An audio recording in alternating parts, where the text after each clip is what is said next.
Now, another aspect that I find the South Australians completely hypocritical about is this fish kill in the Menindee Lakes.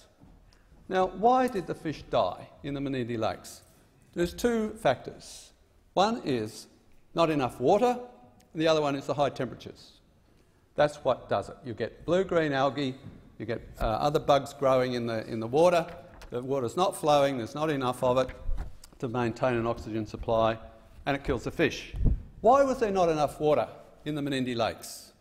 Because it was sent down the river to South Australia. They let it out. They've done it twice in the last 5 years. Both times it's caused problems. Now, the Menindee Lakes are not some sort of sacred environmental thing either. They're man-made. Under the natural environment, it's called ephemeral. They dry out when water flow is low, and then water flow is high. There's water in them. Now, I have some sympathy for the people who live around the Menindee Lakes. They like to go out and water ski and ride their boats, but you couldn't call that an environmental argument.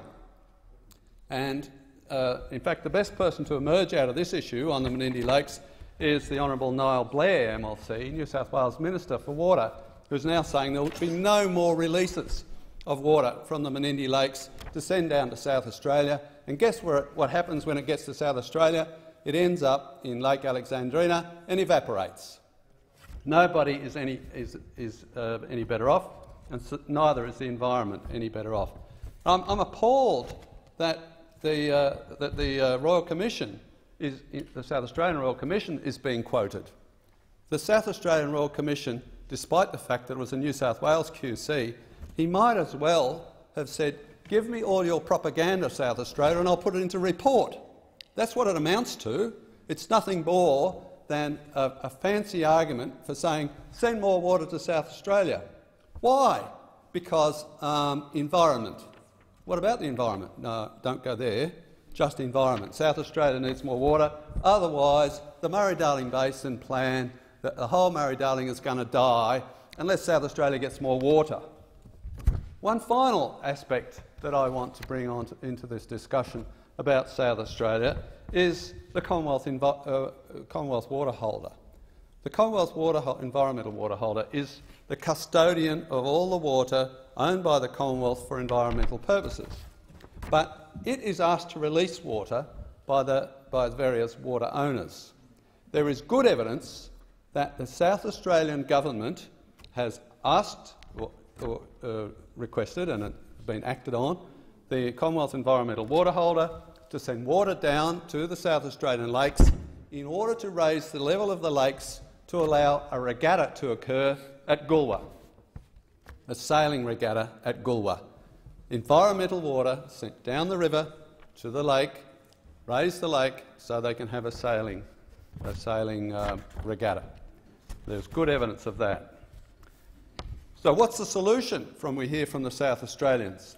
Send more water from Victoria and South Australia, and Queensland too for that matter, down the river to South Australia.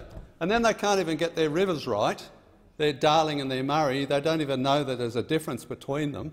Very little of the water, whether it's stolen or not, up the Darling River ever makes it to South Australia. The average is 6%. 6%. That's it. Hypocrisy knows no bounds. My solution to this, my advice is New South Wales should simply withdraw from the Murray-Darling Basin Plan, tell South Australia to grow up, stop whinging and answer a few questions, and not for New South Wales not to rejoin any plan involving the Murray-Darling until South Australia can answer some serious questions. Why can't the Murray River return to being an estuary? That's the natural environment. Why is it being artificially blocked in South Australia with no justification by the South Australians as to why it shouldn't return to being an estuary, the natural environment? Why can't the water from the South East Drainage program go into the Coorong and save it like it used to? And why should the barrages stay at Goolwa? And why should New South Wales, Victorian and Queensland farmers sacrifice, and they have paid hugely so far for their involvement in the Murray-Darling Basin Plan, why should they sacrifice so that you can have a sailing regatta on the lower lakes at Goolwa in South Australia? Thank you, Senator.